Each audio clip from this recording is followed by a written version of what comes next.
Oh, saya kira anniversary-nya minggu ini. Salah tanggal terus tiap kali. Morning semua. Sangat luar biasa kita di rumah Tuhan. Saya Roni, buat yang belum kenal. Hari ini saya dikasih kepercayaan buat bawain firman Tuhan. Dan ini bukan kepercayaan yang kecil. Saya benar-benar appreciate dan take this seriously. Tapi saya nggak bisa take this seriously bagaimana banget. Karena sebenarnya yang di sini harusnya Tuhan, bukan saya. Jadi saya benar-benar berharap Tuhan yang benar-benar take over dan bisa ngomong. Oke, sebentar saya siapin sesuatu dikit dulu di sini. Sungguh luar biasa ya kalau kita pikir-pikir, Tuhan kasih kesempatan untuk preach gospel atau kabar baik, atau beberapa translation bilang glad tidings. Saya suka banget, kemarin malam saya cari glad tidings. Itu gospel, kabar baik. Itu dipercayakan pada manusia. Manusia seperti ini yang nggak ada apa-apanya. Hari ini rapian dikit, tapi maksudnya benar-benar nggak ada apa-apanya. Kenapa? Bukankah lebih baik yang preach itu angelic beings, kayak angel, kayak malaikat. Malaikat lihat Tuhan, tiap hari hama-hama Tuhan, dia tahu benar-benar keadaan di surga kayak bagaimana. Tapi Tuhan kasih kesempatan untuk preach gospel itu ke manusia. Kenapa? Ada lagu yang saya pernah dengar dibilang, the angels cannot sing Amazing Grace. The angels cannot sing Amazing Grace. Kenapa? Karena Amazing Grace atau kasih karunia Tuhan itu dikasih bukan kepada angels. Penerimanya itu kita manusia. Oh, itu amazing loh. Ketika angels jatuh, tidak ada grace. Dihukum, dijatuhkan ke dalam bumi, dan mereka jadi ada yang jadi setan, ada yang jadi apa ya? Itu ketika angels jatuh. Tapi ketika manusia jatuh, oh plannya kita akan lihat hari ini saya akan coba bagikan. Oh, plan dari Tuhan itu luar biasa. Sudah dari awal-awal. Itu amazing grace. Jadi coba kita lihat, biasa produk-produk atau ada marketing, biasa yang boleh kasih testimonial itu siapa? Apakah saya ada produk bagus, misal ini, saya pemilik perusahaan, saya bilang, ini produk bagus loh. Saya pemiliknya, saya bilang, ini produk bagus. Kalian percaya? Sama kayak Tuhan bilang, yang saya berikan bagus loh. Oh, kita belum tentu. Karena kamu ada vested interest, kamu ada interestnya di situ untuk mempromosikan barang kamu. Coba juga misal angels itu berarti misal staff dari perusahaan itu. Staff marketingnya yang bilang, ini barang bagus loh. Oh, lebih parah lagi, kita nggak bisa percaya. Benar. Yang harus bilang barang itu bagus biasa apa? Pengguna, pemakai, user, pemakai dari suatu produk itu kita bilang bagus. Nah, sekarang siapa sih penerima kasih karunia Tuhan? Siapa penerima keselamatan Tuhan? Kita semua. Makanya yang preach gospel Tuhan beri kepada manusia. Wah, luar biasa kan? Walaupun kita terbatas kata-kata, walaupun kita benar-benar tidak tahu kadang-kadang mau ngomong apa, tapi Tuhan kasih itu ke kita. Luar biasa. Oke, saya prepare apa yang saya bisa prepare, tapi semoga ini bisa membless kalian. Oke, kita masuk ke slide pertama. Saya mulai dengan apart from me you can do nothing. Benar-benar kita tahu ayat ini. I am the vine, you are the branches, ya kan? Saya adalah pokok, kita adalah cabang-cabangnya. Tuhan bilang kalau kamu di dalam aku, kamu akan berbuah. Tapi kalau apart from me, di luar saya, kamu tidak bisa berbuat apa-apa. Nah, ini problemnya kita nggak benar-benar percaya kalau di luar Tuhan kita tidak bisa berbuat apa-apa. Ya kan? Kita sering dengar ini, nothing. Masa sih nothing? Oh, saya masih bisa do something. Masih bisa begini. Saya masih bisa menghasilkan sesuatu. Saya berusaha, pasti ada hasilnya. Kita tahu juga kiasan-kiasan atau kata-kata di dunia ini apa? Kalau kerja keras pasti ada hasilnya dan lain-lain. Tapi Tuhan bilang itu semua nggak ada efek. Apart from me, you can do nothing. Big zero. Nol besar. Nah, kita lihat di dunia ini. Ayo kita jujur. Kita lihat dunia ini. Setiap hari kita kerja, Senin sampai Jumat atau Sabtu. Itu ngapain sih? Apa yang kita kejar? Dunia ini, apa yang kita kejar? Setiap hari. Bisa dilihat dari berapa banyak waktu yang kita habiskan dalam sehari. Paling banyak tuh buat apa? Ya tidur pertama. Itu Tuhan yang paksa. Berarti pertama itu rest, itu luar biasa. Itu dari Tuhan. Tapi pas bangun, kita mau ngapain? Natural inclination, kecenderungan normal kita apa? Ya, ada yang bilang makan, tapi makan cuma sebentar. Habis makan, pikiran kita langsung lanjut ke yang lain. Apa? Oke, next slide-nya. Life pursuit. Pertama, kebutuhan manusia itu physical. Ini depan agak kayak seminar sedikit ya. Fisik itu fisik kita. Ya kan? Kita pikirannya fisik. Kalau lagi sakit, ya kita nggak usah pikir yang lain. Oh, itu benar banget. Pas lagi sakit gigi, kita nggak usah pikir yang lain. Itu contoh klasik, tapi yang pernah sakit gigi tahu. Saya nggak pernah sakit gigi, saudara. Percaya gak? Saya belum pernah ditambal. Oh, itu puji Tuhan. Belum pernah ditambal sampai sekarang. Tapi saya ngerti. Saya pernah sakit sedikit aja. Saya udah tahu. Kita nggak bisa mikir yang lain. Sakit mah kita udah nggak bisa mikir yang lain. Pertama itu pasti kita diri sendiri. Selain itu apa? Yaitu pangan, sandang, papan. Kita pikir apa yang saya makan, apa yang saya pakai, saya tinggal di mana. Itu benar-benar menghantui kita. Fisikal apalagi kebugaran. Ada yang olahraga, ya kan?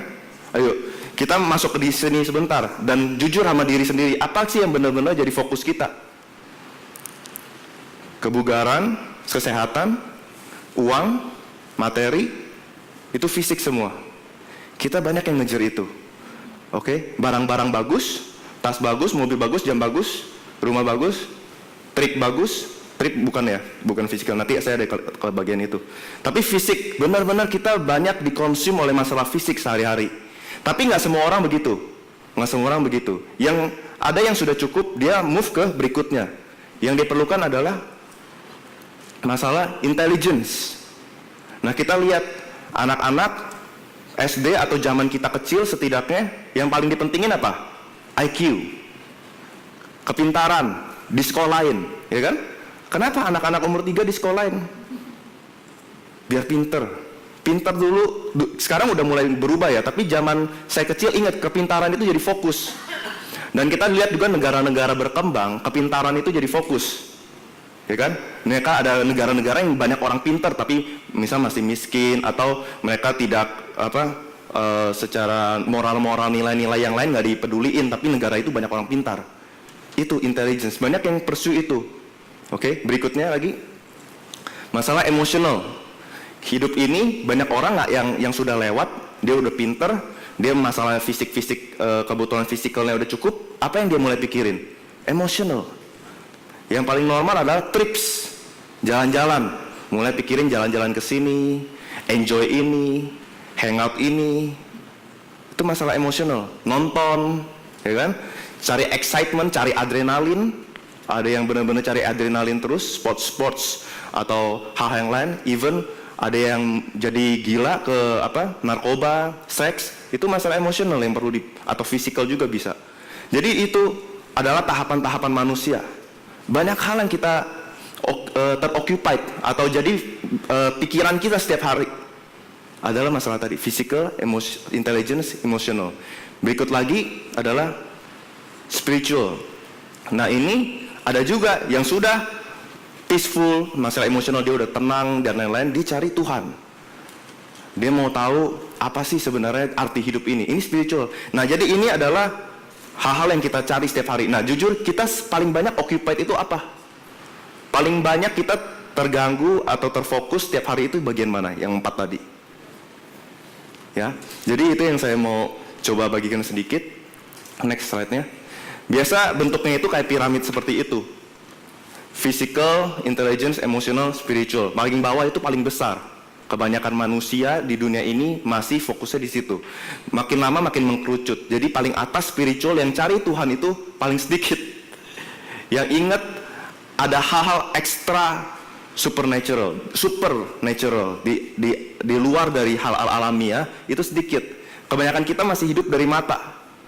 Maka itu kita lihat Alkitab itu bisa ingatkan kita untuk jangan harus apa-apa dilihat, ya kan? Berbahagialah yang tidak melihat namun percaya, karena kita terlalu fokus sama mata. Nah, ini kelihatan juga dari sini. Ini adalah piramid yang saya sering sendiri jadi alat bantu buat lihat apa sih yang sebenarnya saya hari ini atau masa-masa ini, apa yang saya fokusin. Nah, saya harap ini jadi good reminder juga buat yang lain. Dan ada istilahnya, next. Of course ada istilahnya yang kita udah sering taruh adalah PQ, IQ, EQ sama SQ, ya kan? Physical quotient. Quotient itu apa sih? Itu saya biar simpelnya bilangnya nilai. Nilai berapa banyak yang kita tahu tentang masalah itu, atau berapa banyak yang kita sudah mengerti atau kita sudah capai. Physical quotient artinya, ya mungkin itu lebih susah terangin, lebih gampang IQ lah ya. Kita semua tahu IQ kamu berapa. Berarti kepintaran kamu itu kalau diukur itu berapa sih? Berapa banyak yang kamu sudah tahu. Itu IQ. Terus IQ dulu dianggap penting. Jadi sekolah kalau anak IQ pinter dibilangnya, oh nanti pasti sukses. Oh tapi kita udah lihat banyak sekali yang biasa-biasa aja IQ tinggi juga. Oh habis itu manusia bilang apa yang paling penting? EQ. EQ itu lebih penting. Apa itu EQ? Ya nilai seberapa banyak kita bisa mengontrol emosi. Misal biasanya CEO atau bos-bos besar itu biasanya, atau politician itu biasanya EQ-nya itu lebih tinggi daripada kita orang normal. Kenapa? Mereka bisa kontrol atau nilai, mereka mengerti nilai emosi itu lebih besar. Mereka bisa tahu, oh saya ngalah dikit nggak apa-apa. Kalau orang yang di bawah itu nggak bisa. Physical, paling bawah PQ, physical artinya bigger is better, ya kan? Lebih cepat, lebih baik, lebih besar, lebih baik. Apa yang logik paling dasar, logik paling normal? Lebih banyak, lebih oke dong. Lebih kaya, lebih oke dong. Ya, lebih bagus, lebih oke dong. Lebih indah, lebih baik dong. Itu. Tapi lama-lama logik tuh bisa terbalik. Logik bisa terbalik. Nah, pas di IQ itu masih sama, logiknya masih berbanding lurus. Artinya, biasa orang pikir makin banyak knowledge makin baik dong. Ya, makin banyak tahu makin baik dong. Makin banyak informasi makin baik dong. Tapi lama-lama nanti saya tunjukin kalau ada satu titik di mana itu semua terbalik. Saya senang Pastor Yudi minggu lalu bilang dia udah nggak langganan koran, karena saya juga udah lama nggak langganan koran. Karena belum tentu makin banyak informasi itu lebih baik.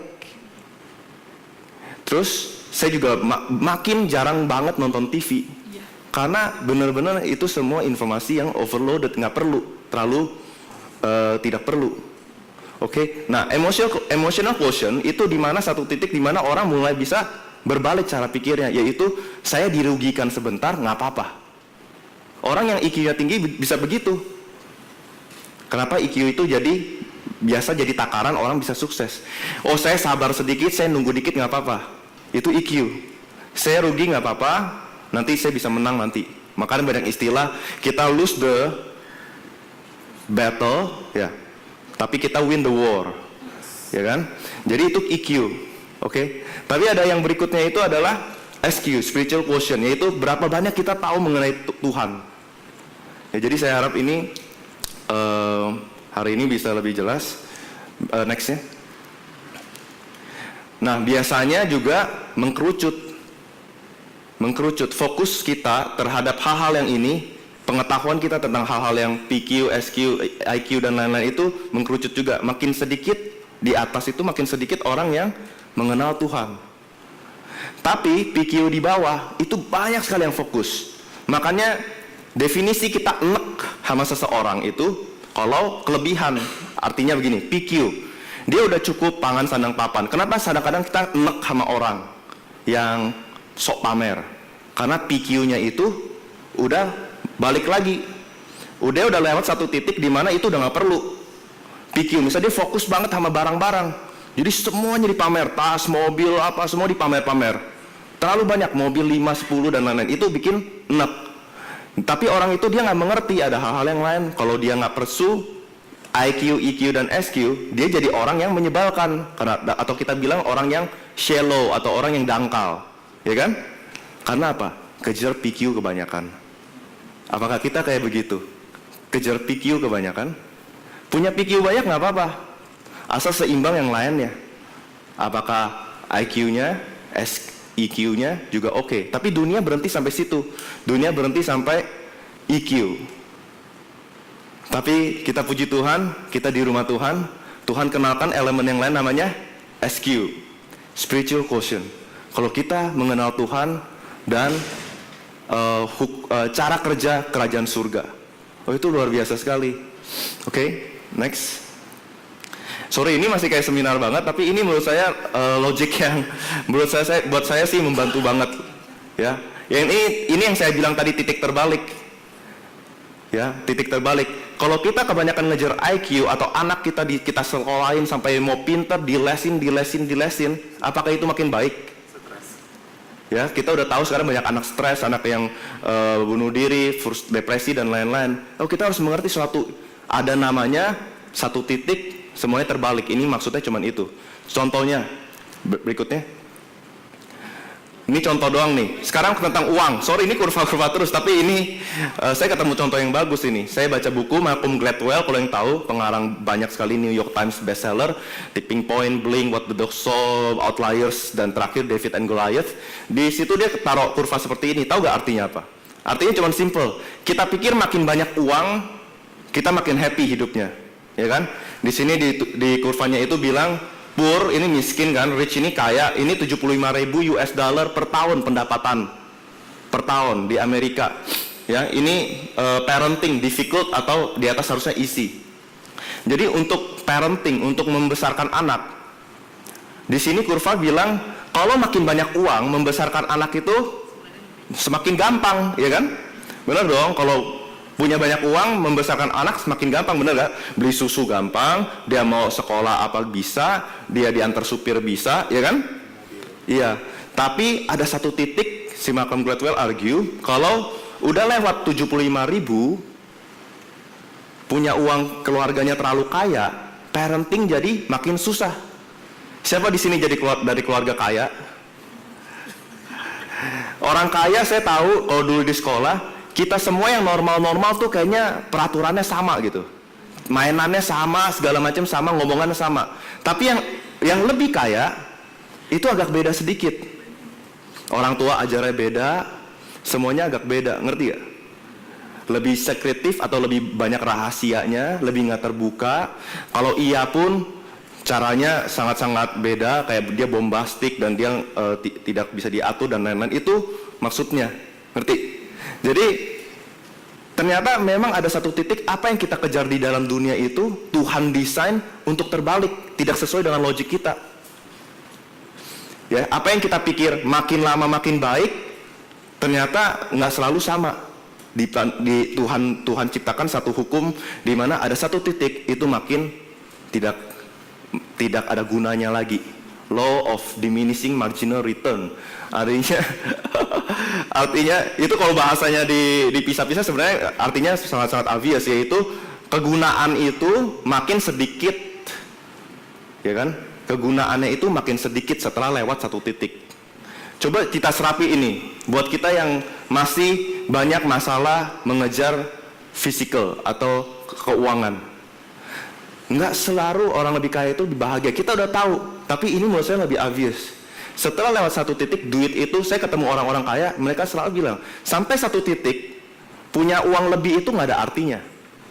Bill Gates juga bilang gitu, buat apa? Buat apa? Semuanya udah ada, Warren Buffett dan lain-lain. Sampai satu titik, punya uang lebih itu nggak ada gunanya. Kalau kita sekarang mau punya lewat lebih 50 juta, oh ya bisa trip. Ya kan? Ekstra 100 juta bisa beli ini, ekstra 1 miliar bisa beli ini. Kita masih perlu. Tapi kalau udah sampai satu titik, misal dia punya uang banyak, kelebihan itu nggak ada gunanya. Nah ini dimana saya mau tunjukkan kalau cara-cara pikir dunia itu kita harus evaluasi lagi. Cara pikir apa yang kita harus ikut? Oke, next. Sorry ini masih di sini. Nanti saya akan masuk ke Bible. Tenang aja dulu. Ini satu contoh lagi, IQ.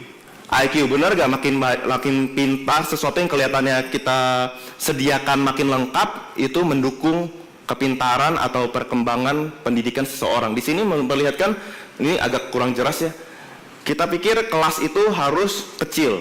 Kalau rasio guru sama murid itu baik, itu anaknya belajarnya dengan baik, terus akhirnya performance atau pendidikannya itu baik.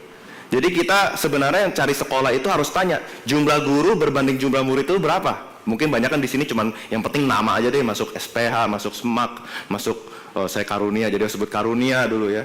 Nah, itu kita sebenarnya cuma pikir di situ. Tapi kalau di Amerika mereka mau tahu rasionya, karena perhatian terhadap seorang murid itu tergantung dari rasio gurunya, ya kan?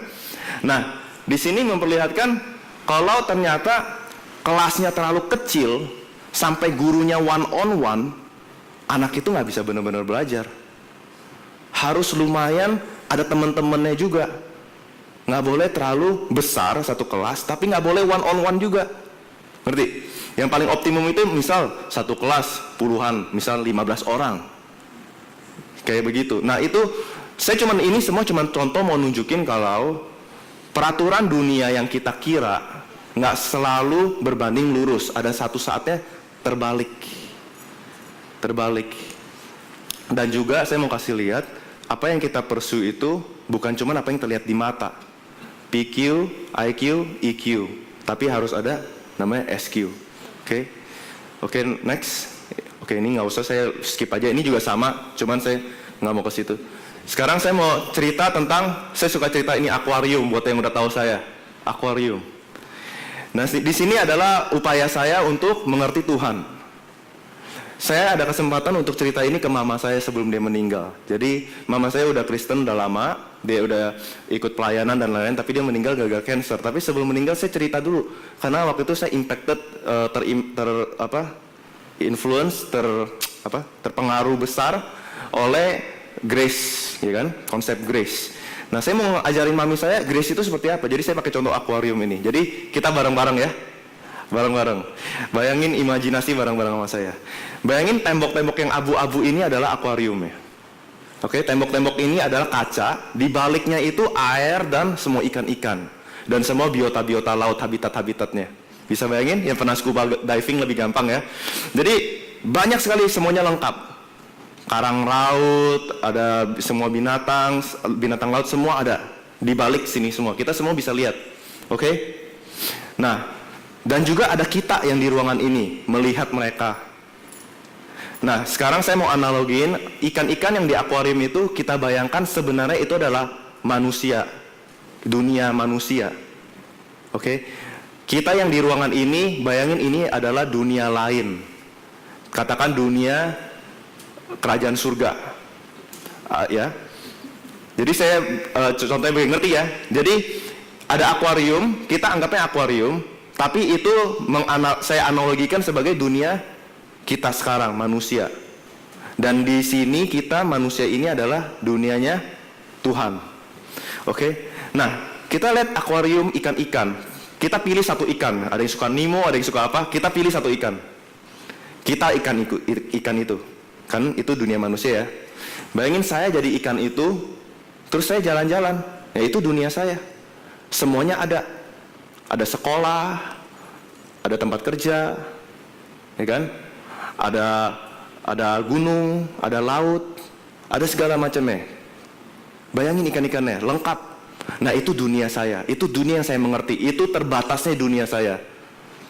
Saya kira semuanya ada di situ, semuanya berwarna ada di situ, karang-karang laut, semua tumbuhan, semua apa yang di dunia tawarkan saya kira sudah ada di situ. Itu akuariumnya.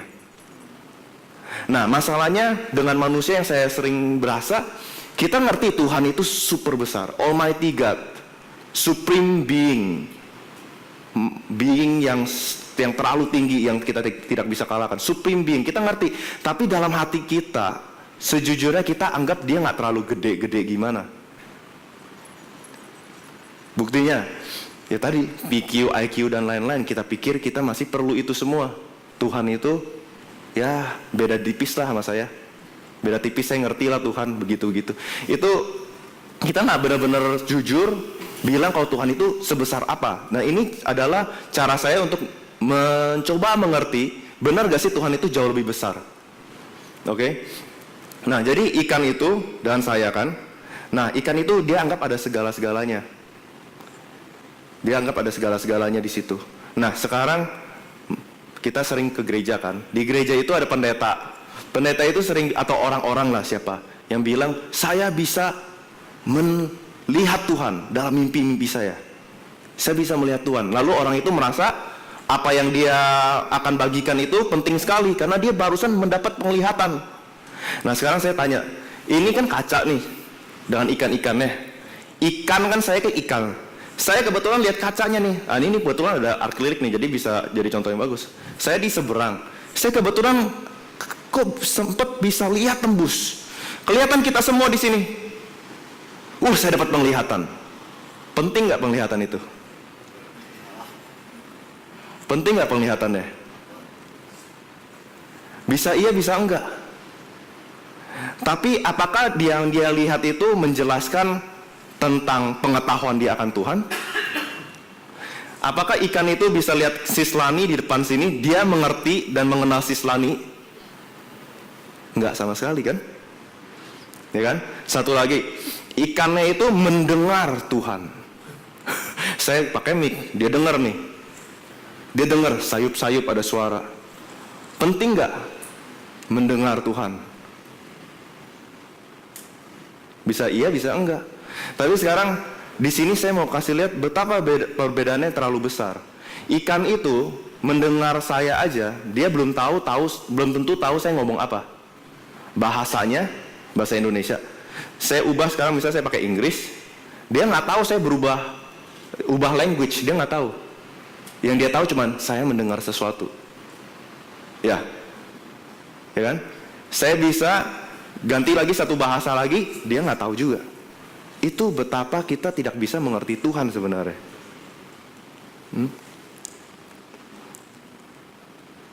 Oke. Jadi pertama kita sampai di situ. Jadi itu menunjukkan kalau melihat dan mendengar doang itu belum tentu kita tahu apa sih atau siapa sih Tuhan itu. Kita nggak bisa tahu. Nah sekarang ikan-ikan ini ngapain?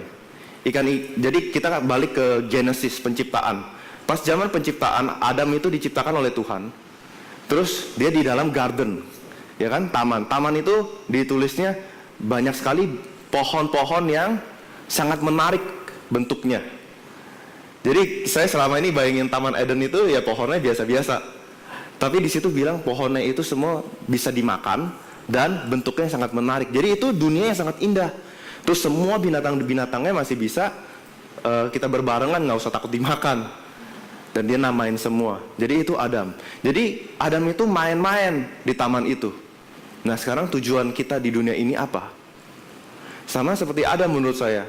Di dunia ini Adam itu disuruh untuk, pertama kita, kalau beberapa terjemahan Alkitab dibilang work the garden, ya kan, sama take care. Tapi yang saya lihat terjemahannya ada beberapa yang tulisnya bukan work, tapi disuruh keep sama take care. Keep sama take care. Ya. Ada yang bilang cultivate. Tapi yang saya mengerti itu semuanya tuh udah selesai. Taman Eden itu semuanya itu udah lengkap. Nggak ada lagi yang perlu di take care. Maksudnya nggak ada lagi yang perlu dikerjakan. Yang perlu itu cuma di keep. Dan keep itu beda menurut saya, bukan bekerja keras. Yang Tuhan mau Adam lakukan menurut saya adalah explore. Jadi Adam itu banyak sekali yang bisa dieksplor. Botanical, semua aquamarine life, kehidupan air, segala formasi batu-batuan.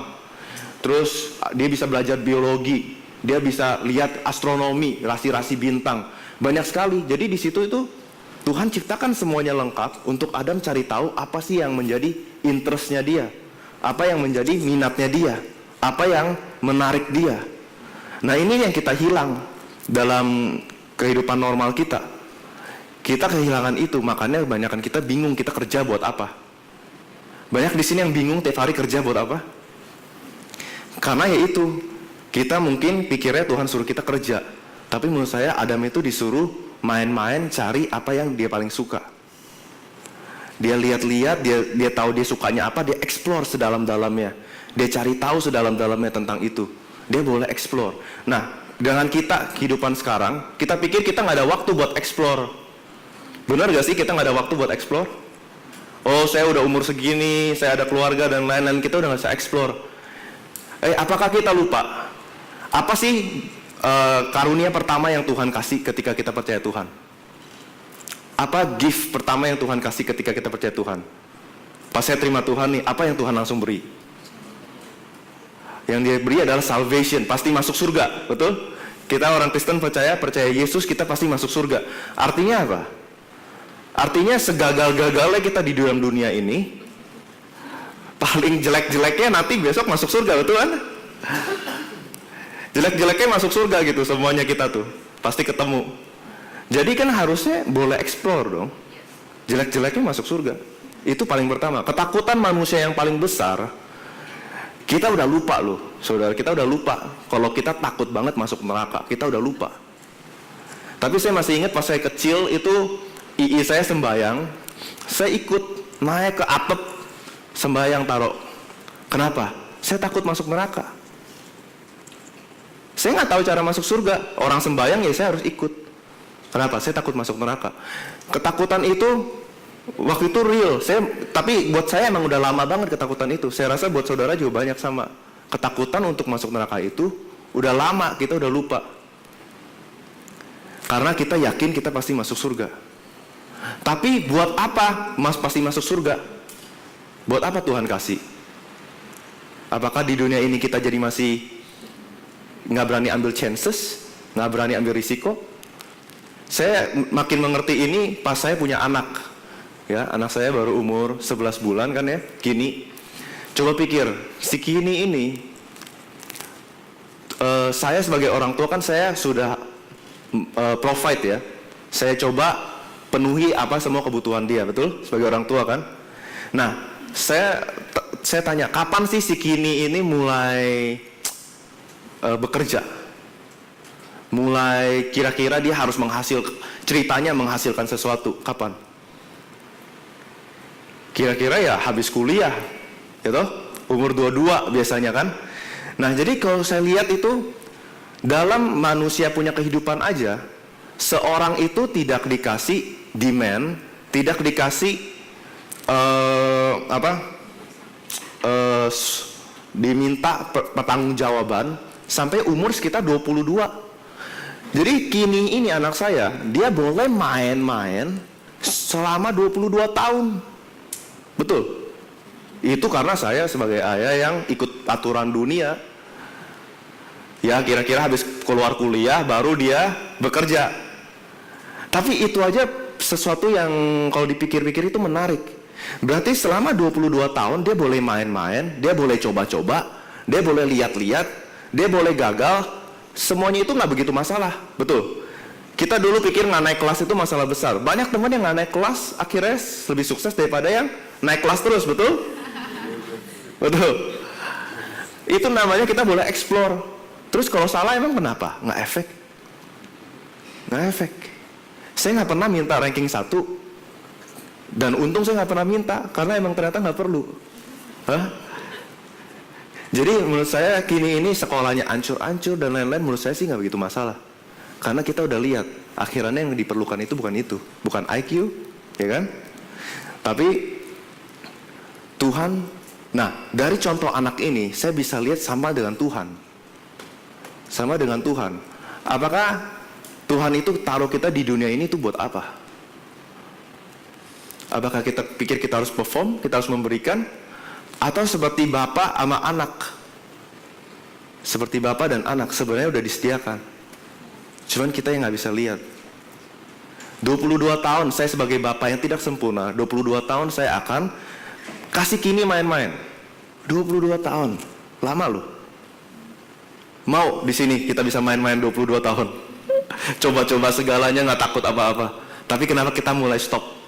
Kenapa kita stop? Misal Kini nanti dapat suami kurang berguna, tidak bisa bayar wedding, tidak bisa beli rumah. Kalau saya punya, saya kasih gak? Cowoknya gak jelas nih, saya kasih gak? Saya kasih, saya pasti mau kasih. Buat apa saya punya uang lebih? Sekarang di dunia ini saya mau ada uang lebih. Ya buat itu. Biar saya melindungi, menganyomi anak saya, betul? Kenapa Bapak di surga kita nggak pikir begitu? Bapak di surga punya semua nggak? Kalau kita gagal jadi gimana? Nggak apa-apa ya? Yakin nggak apa-apa ya? Oke. Nah sekarang kita balik ke akuarium. Akuarium saya ini penuh, ya kan? Akuarium ini penuh. Tapi akuarium ini, ikan-ikan di akuarium ini nggak bakal ada kesempatan mengenal Tuhan. Nggak bakal ada kesempatan mengenal Tuhan. Jadi kita sering nih pertanyaan-pertanyaan orang yang baru mengenal Tuhan atau mau mengenal Tuhan, dia bilang, Kalau Tuhan itu ada, muncul aja dong depan saya. Betul? Kalau Tuhan itu benar ada, muncul aja depan saya pasti langsung percaya Tuhan. Sekarang saya tanya, kalau saya munculkan seseorang di sini, artis dari Rusia, terkenal luar biasa di Rusia, tapi saya munculkan di sini, muncul di sini, kalian ada yang kenal gak?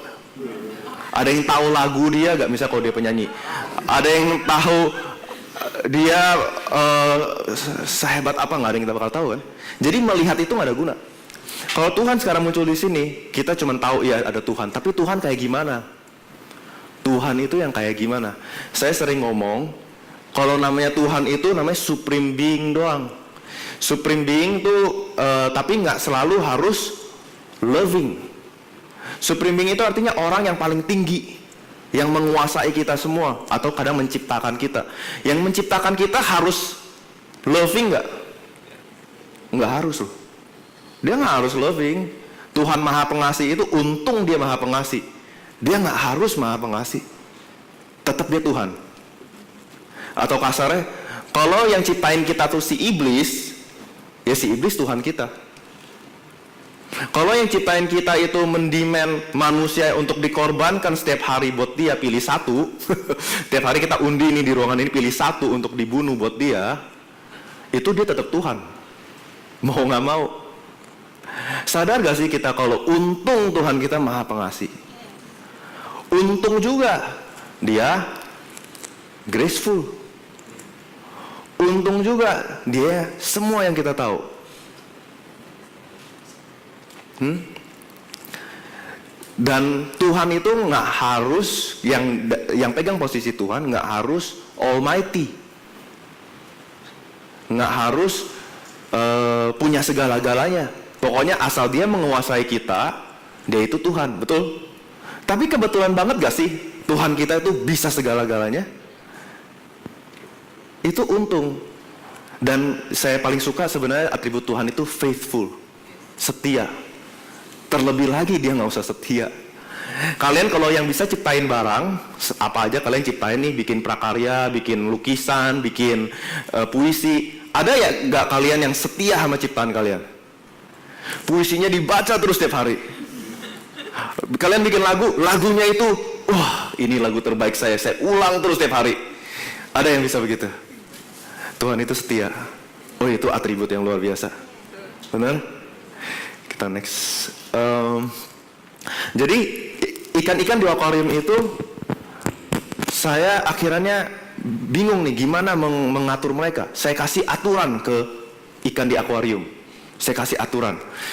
Aturannya adalah pas airnya dikuras kalian harus begini. Aturannya adalah jam makan tuh jam segini. Saya masukin makanan-makanan jam segini doang. Itu aturan-aturan. Sekarang saya mau nanya, bisa ngerti gak ikan-ikannya ada aturan jam makan jam berapa?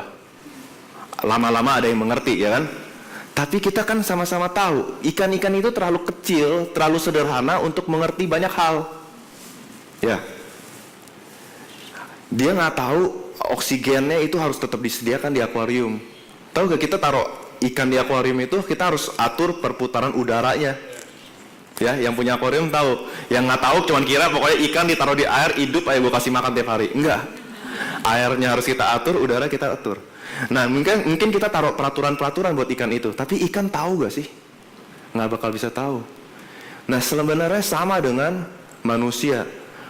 Hukum Taurat atau peraturan atau hukum moral, bagaimana yang baik, pengetahuan baik dan jahat, itu tuh kita nggak bakal bisa tahu totally. Kita pikir itu cukup sederhana untuk kita ikutin. Tapi sama seperti ikan yang dikasih peraturan, atau seperti semut. Saya ada rumah banyak semut, misal saya bilang nggak apa-apa lah rumah banyak semut lah, asal dia nggak keranjang, asal dia nggak ke sofa. Di mana yang lain asal nggak kelihatan nggak apa-apa udah banyak semut. Saya peraturannya cuma itu, kamu boleh di rumah saya asal nggak kelihatan sama saya. Bisa gak itu semut ngerti? Nggak bisa. Peraturannya cukup simpel gak? Ada peraturan cukup simpel. Nah jadi itu sebenarnya law atau hukum itu adalah jebakan yang paling besar. Itu untuk satisfy atau memuaskan perasaan manusia yang pikir kita bisa pegang kontrol. Dan Tuhan itu sengaja taruh untuk, kita udah tahu sekarang, untuk memperlihatkan kalau kita nggak bisa even ikutin peraturan. Peraturan itu terlalu susah untuk kita ikutin. Bukan peraturan yang kayak tadi saya kasih ikan. Peraturan yang Tuhan kasih itu, hukum Taurat, itu luar biasa susah. Kita fail satu, kita fail semua. Banyak kita nggak benar-benar menyerapi maksud itu. Artinya, kalau kita menginginkan barang orang lain, kita sudah membunuh, kita sudah berzina, dan lain-lain, semuanya kita udah melakukan. Fail satu, fail semua. Nah, kita lihat orang lain punya handphone itu, kita mau, atau dia punya mobil itu kita mau, kita udah bunuh, misal anak sendiri. Oh, itu berat banget loh. Mau kamu dituduh begitu? Mau dituduh begitu? Tuhan bilang begitu tapi. Tuhan bilang begitu. Itu cara mainnya. Mau nggak mau. Jadi akhirannya bagaimana ikan-ikan ini bisa kenal Tuhan? Nah, sekarang saya mau minta kita untuk bayangin satu orang yang kita paling suka, paling favorit. Saya ada waktu jam berapa sih? Bayangin satu orang yang paling favorit. Jam berapa? 45 menit. 11.45. Bayangin satu orang yang kita paling suka, favorit kita, orang yang menurut kita paling berpotensi, paling kita kagumi. Satu orang, bayangin please semuanya. Buat saya dulu Jay Chou. Wah, Ron, gue gak mau dengerin lagi deh. Sukanya Jay Chou gimana bisa berkualitas ngomongannya. Oke. Jay Chou itu hebat menurut saya. Lagunya itu dia buat sendiri, albumnya banyak dan lain-lain. Pokoknya itu saya kagum. Habis itu ya sekarang berubah lah. Sekarang menurut saya mungkin Joseph Prince, ya, pahlawan, kagum. Oke, udah bayangin semuanya? Udah bayangin ya? Nah, sekarang orang yang kita bayangin biasanya punya potensi sangat besar, kemampuan yang sangat besar, itu kita kagum, adore. Adoration terhadap manusia itu udah Tuhan kasih dalam hidup kita. Kita adore satu manusia itu menurut saya nggak ada salahnya. Bisa presiden kita, presiden terpilih, atau presiden tidak terpilih. Dan jadi itu orang yang kita adore. Kita adore satu manusia, itu dari Tuhan. Biar kita suatu hari bisa adore one man. Jadi jangan anggap salah kita adore manusia. Kita adore manusia itu, sekarang saya tanya, manusia yang kita kagumi itu bayangin kita bunuh, sayang nggak? Meninggal, dibunuh malah, tragis, sayang nggak? Sayang hidupnya, kayaknya potensinya masih jauh di depan, ya kan? Misalnya seperti Michael Jackson ketika meninggal, oh banyak yang merasa sedih. Kenapa? Kita semua tahu dia berbakat. Kalau meninggal ya nggak ada kesempatan meneruskan bakatnya, ya kan? Robin Williams dan lain-lain. Itu baru satu manusia meninggal. Nah sekarang bayangin satu orang meninggal itu, yang kita kagumi itu, kita tukar sama ikan-ikan. Penting nggak?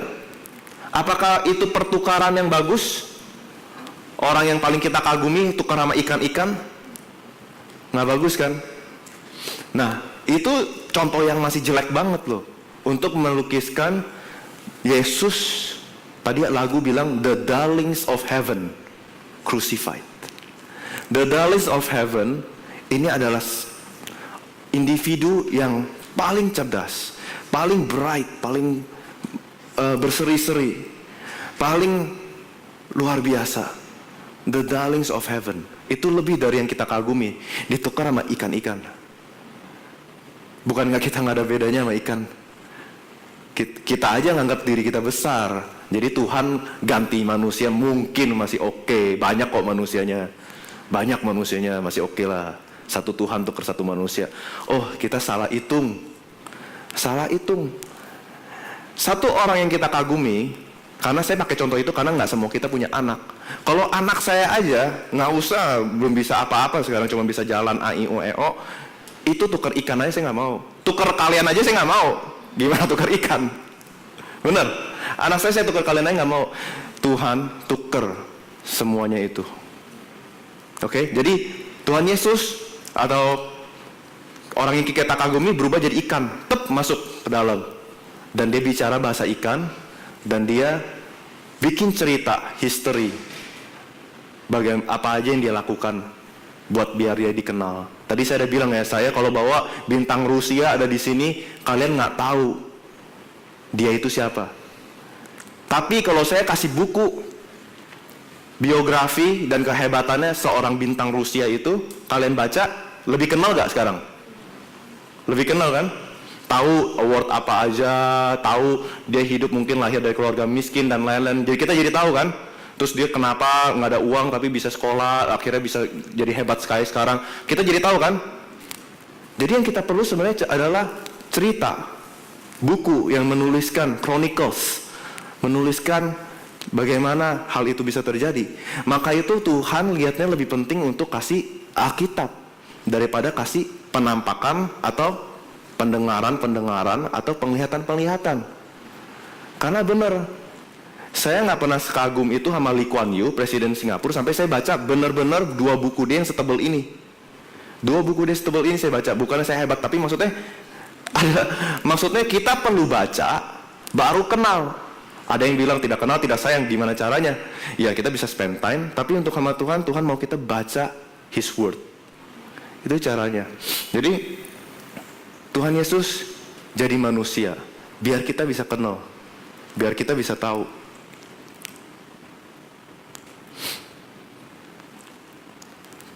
Nah sekarang ikan-ikan kenal satu manusia yang berubah jadi ikan, ya kan? Satu manusia berubah jadi ikan, ikan-ikan jadi tahu. Nah kalau saya jadi Tuhan, which is nggak bisa, tapi kalau saya jadi Tuhan, menurut saya jadi make sense kalau saya bisa masuk surga cuman mengenal nama anaknya Tuhan. Luar biasa gak kita bisa masuk surga kalau cuman kita tahu namanya anak Tuhan dan percaya sama dia.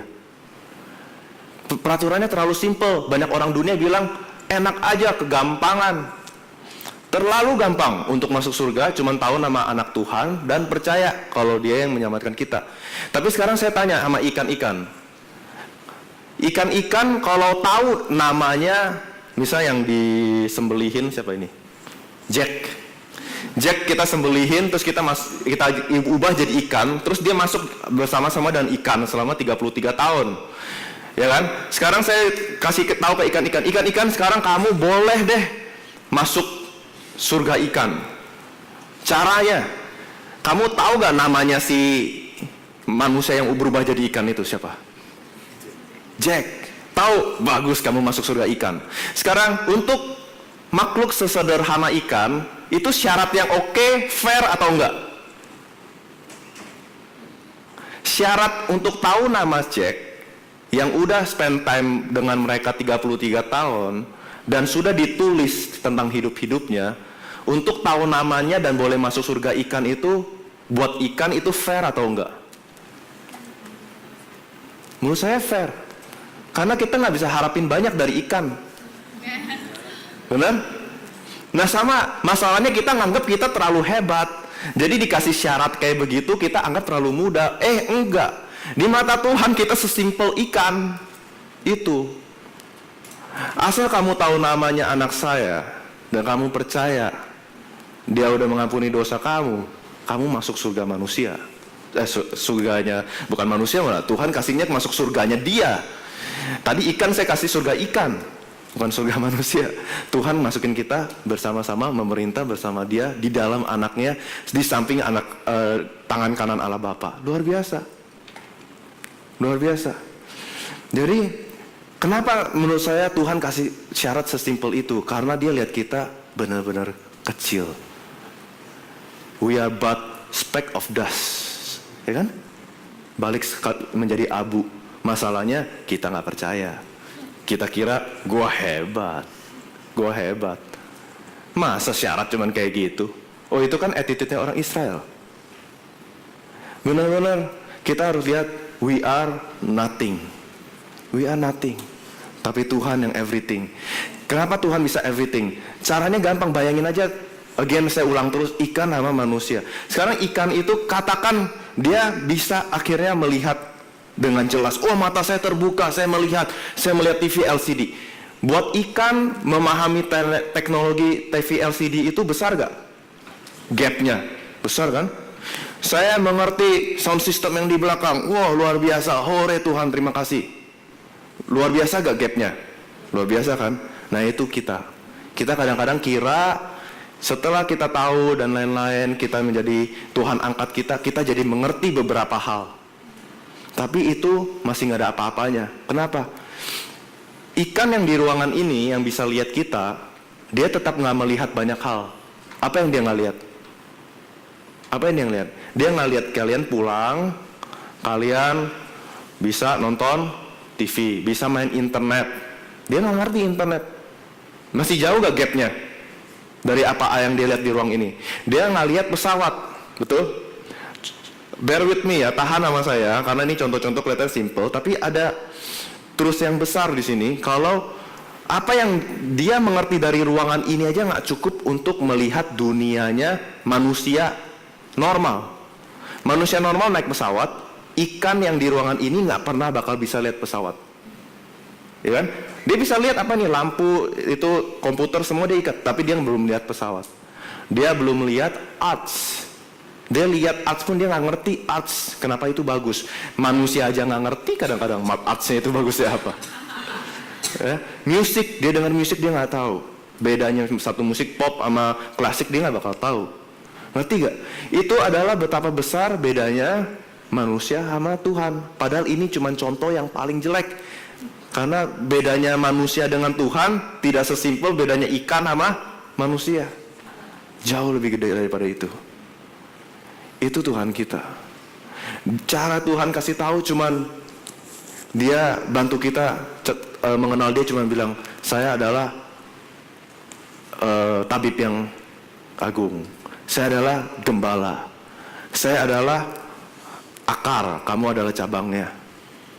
Ya, itu cara-cara Tuhan. Saya adalah Tuhan yang menyediakan segalanya. Saya adalah Tuhan yang maha kuasa. Saya adalah Tuhan pencipta langit bumi. Dia coba ngomong itu semua. Karena apa? Kita nggak bakal bisa tahu sebenarnya seberapa bedanya antara Tuhan sama manusia. Ya.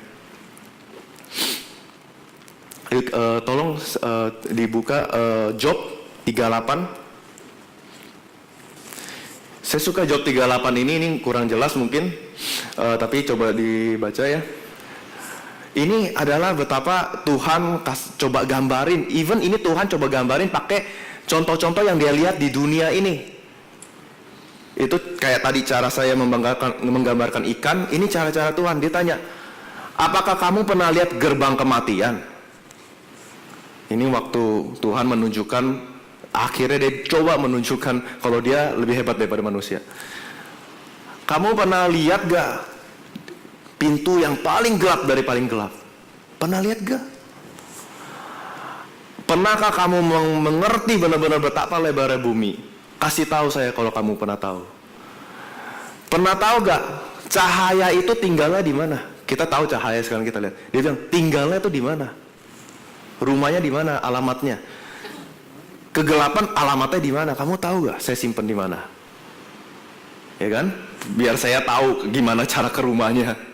Dia bilang, ya kan? Oh, kamu pasti tahu karena kamu udah dilahirkan saat itu. Oh, kamu pasti udah sangat tua ya. Sampai Tuhan aja sinis tuh sama kita. Saya lihat ini agak interesting. Tuhan udah kesel gitu ya. Pernahkah kamu masuk gudangnya salju? Ada yang pernah lihat salju benar-benar di luar negeri? Atau kalau lihat di Jakarta lebih luar biasa lagi, tapi di luar negeri gudangnya salju bisa segede apa? Have you seen the treasuries of hell? Hell itu ya bola-bola salju ya, yang udah keras ya kayak batu ya. Itu Tuhan simpen. Ada gudangnya kata Tuhan. Kenapa? Dia simpen, I have reserved untuk masalah-masalah sulit, untuk peperangan. Masa-masa perang. Tuhan simpen bola-bola salju yang kalau dia turunkan itu benar-benar bisa hancurin mobil, kaca dan lain-lain. Kenapa? Untuk perang. Biar apa? Biar perang itu makin susah. Tuhan bilang, pernah lihat gudangnya gak? Saya simpen di mana?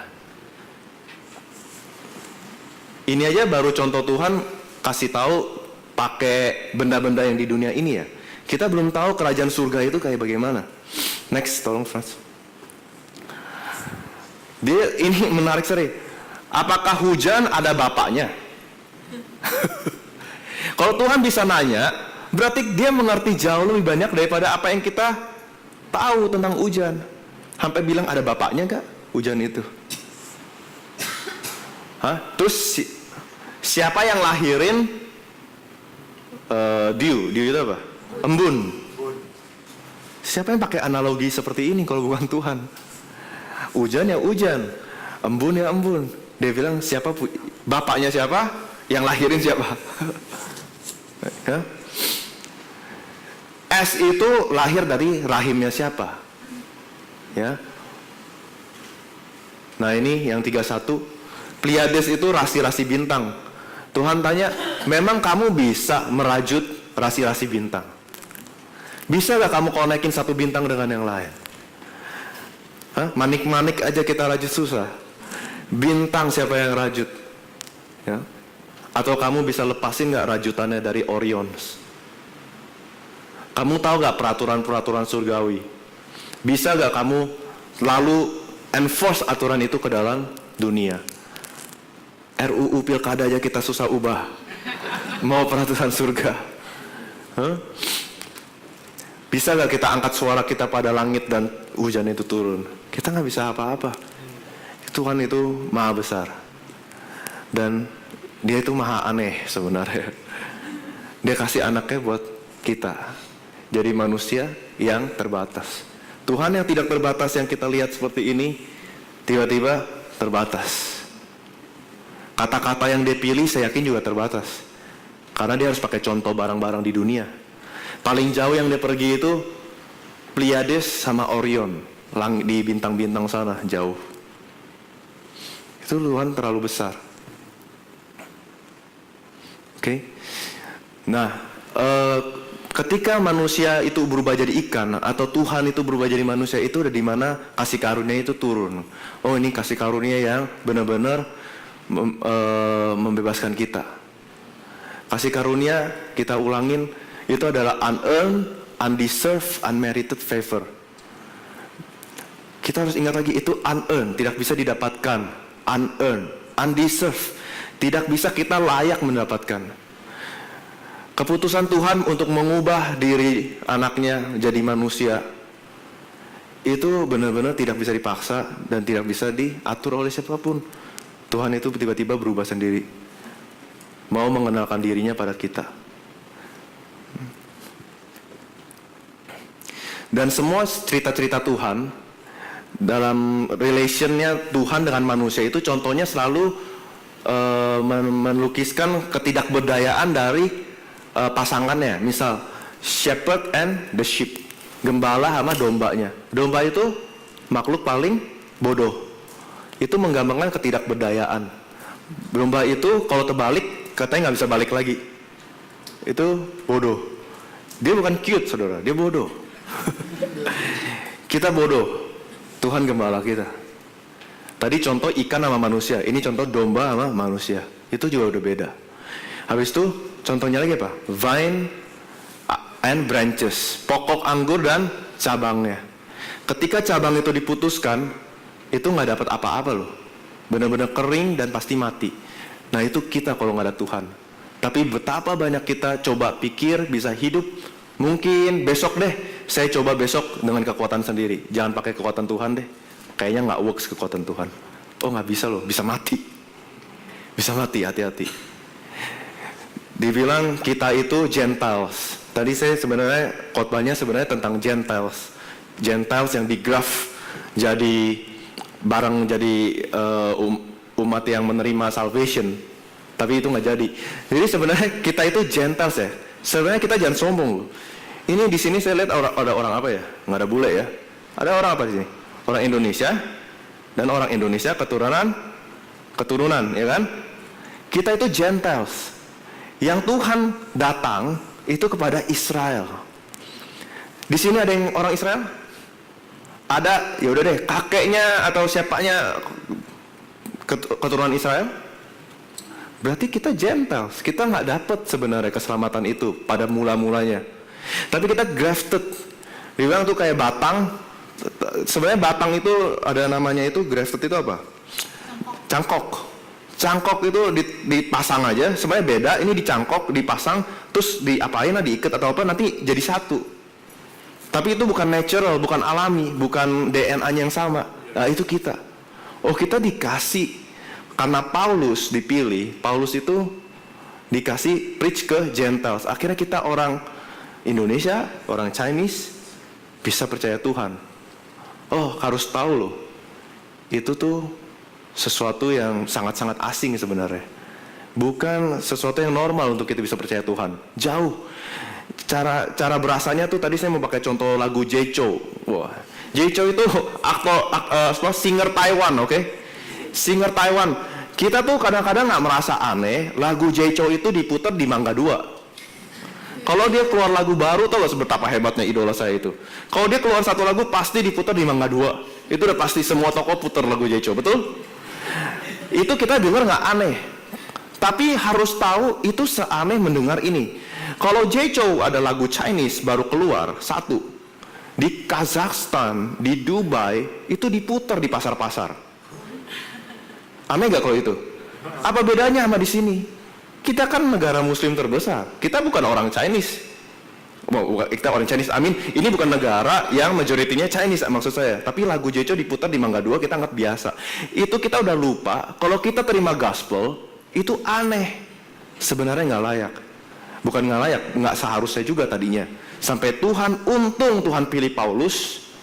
Dia bilang, I preach to the Gentiles. Dan misteri, kalau kita search kata misteri di Bible, misteri keluar beberapa kali untuk mendescribe ini. Misteri yang selalu dimaksud adalah kalau Gentiles menerima gospel. Tuhan bukakan gospel, kabar baik, glad tidings untuk Gentiles. Itu di Bible disebut misteri. Jadi kita benar-benar di posisi yang luar biasa. Ini karena waktu, saya udah harus lompat. Oke, ke slide yang paling terakhir deh. Saya lanjutin ini lagi seminar. Basically kata kuncinya cuman ini. Dunia mengejar hal-hal lain, fisik, benda-benda fisik, materi, mengejar kepintaran, mengejar peace, ya EQ. Tapi Tuhan kasih tahu satu. Kamu cari Tuhan, kamu dapat semua. Itu kata kuncinya. Kamu cari Tuhan, kamu dapat semua. Kita lihat physical quotient atau materi. Kita udah tahu ayatnya. Matius 6 ayat 33 dibilang apa? Carilah dahulu kerajaan Allah dan kebenarannya. Maka apa? Semuanya itu akan ditambahkan padamu. Semuanya itu apa? Apa yang kamu pakai? Apa yang kamu makan? Fisik. Tuhan bilang cari Tuhan, dapat semua. Berikutnya IQ. Kita buka juga James 1 ayat 5. Tuhan bilang apa? He whoever lacks wisdom. Siapa di sini yang kekurangan kebijaksanaan? Siapa yang kini kurang bijaksana? Dia bilang minta sama Tuhan yang give generously, yang memberi dengan sangat-sangat murah hati. Kalau kurang kepintaran. Jadi IQ pun bukan kita usahakan saudara. Itu dari Tuhan. Dia kasih generously. Emotional quotient. Kita baca Filipi 4 ayat 7. Coba dibuka Filipi 4 ayat 7. Dunia itu cari damai. Orang-orang dunia yang udah cukup kebanyakan mencari kedamaian. Mereka ada yang yoga, ada yang bertapa, ada yang new age.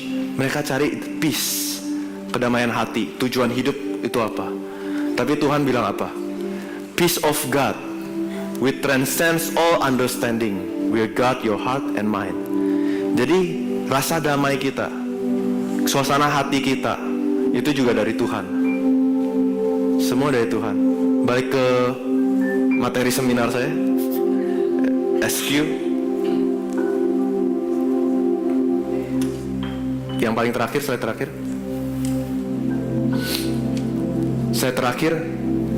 Untuk masalah-masalah spiritual atau supernatural atau hal pengenalan Tuhan, itu semua juga dari Tuhan. Efesiens 1 dibilang apa? Dia sudah mengaruniakan kita dengan every spiritual blessings. Kita lihat tuh ayatnya. Efesiens 1. Terus 2. Terus praise be to God and the Father of our Lord Jesus Christ, who has blessed us in heavenly realms dengan apa? Every spiritual blessings in Christ.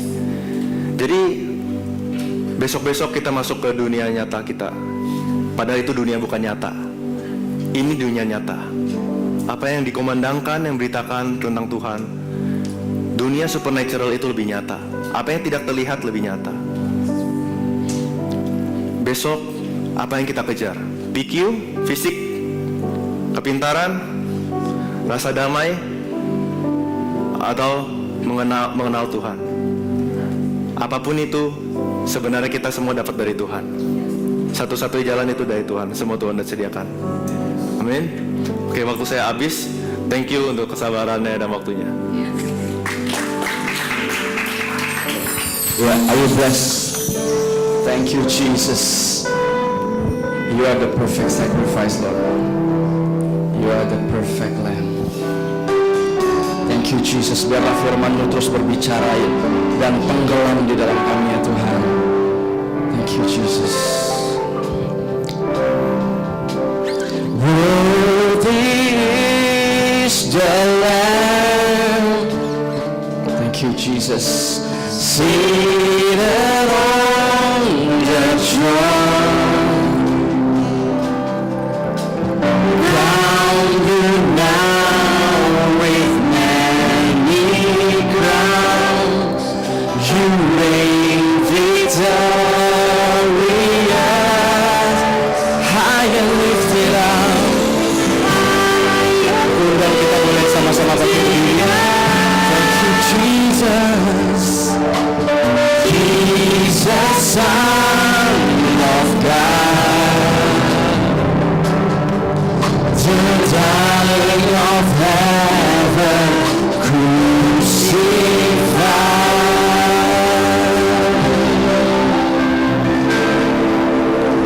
Worthy is the Lamb.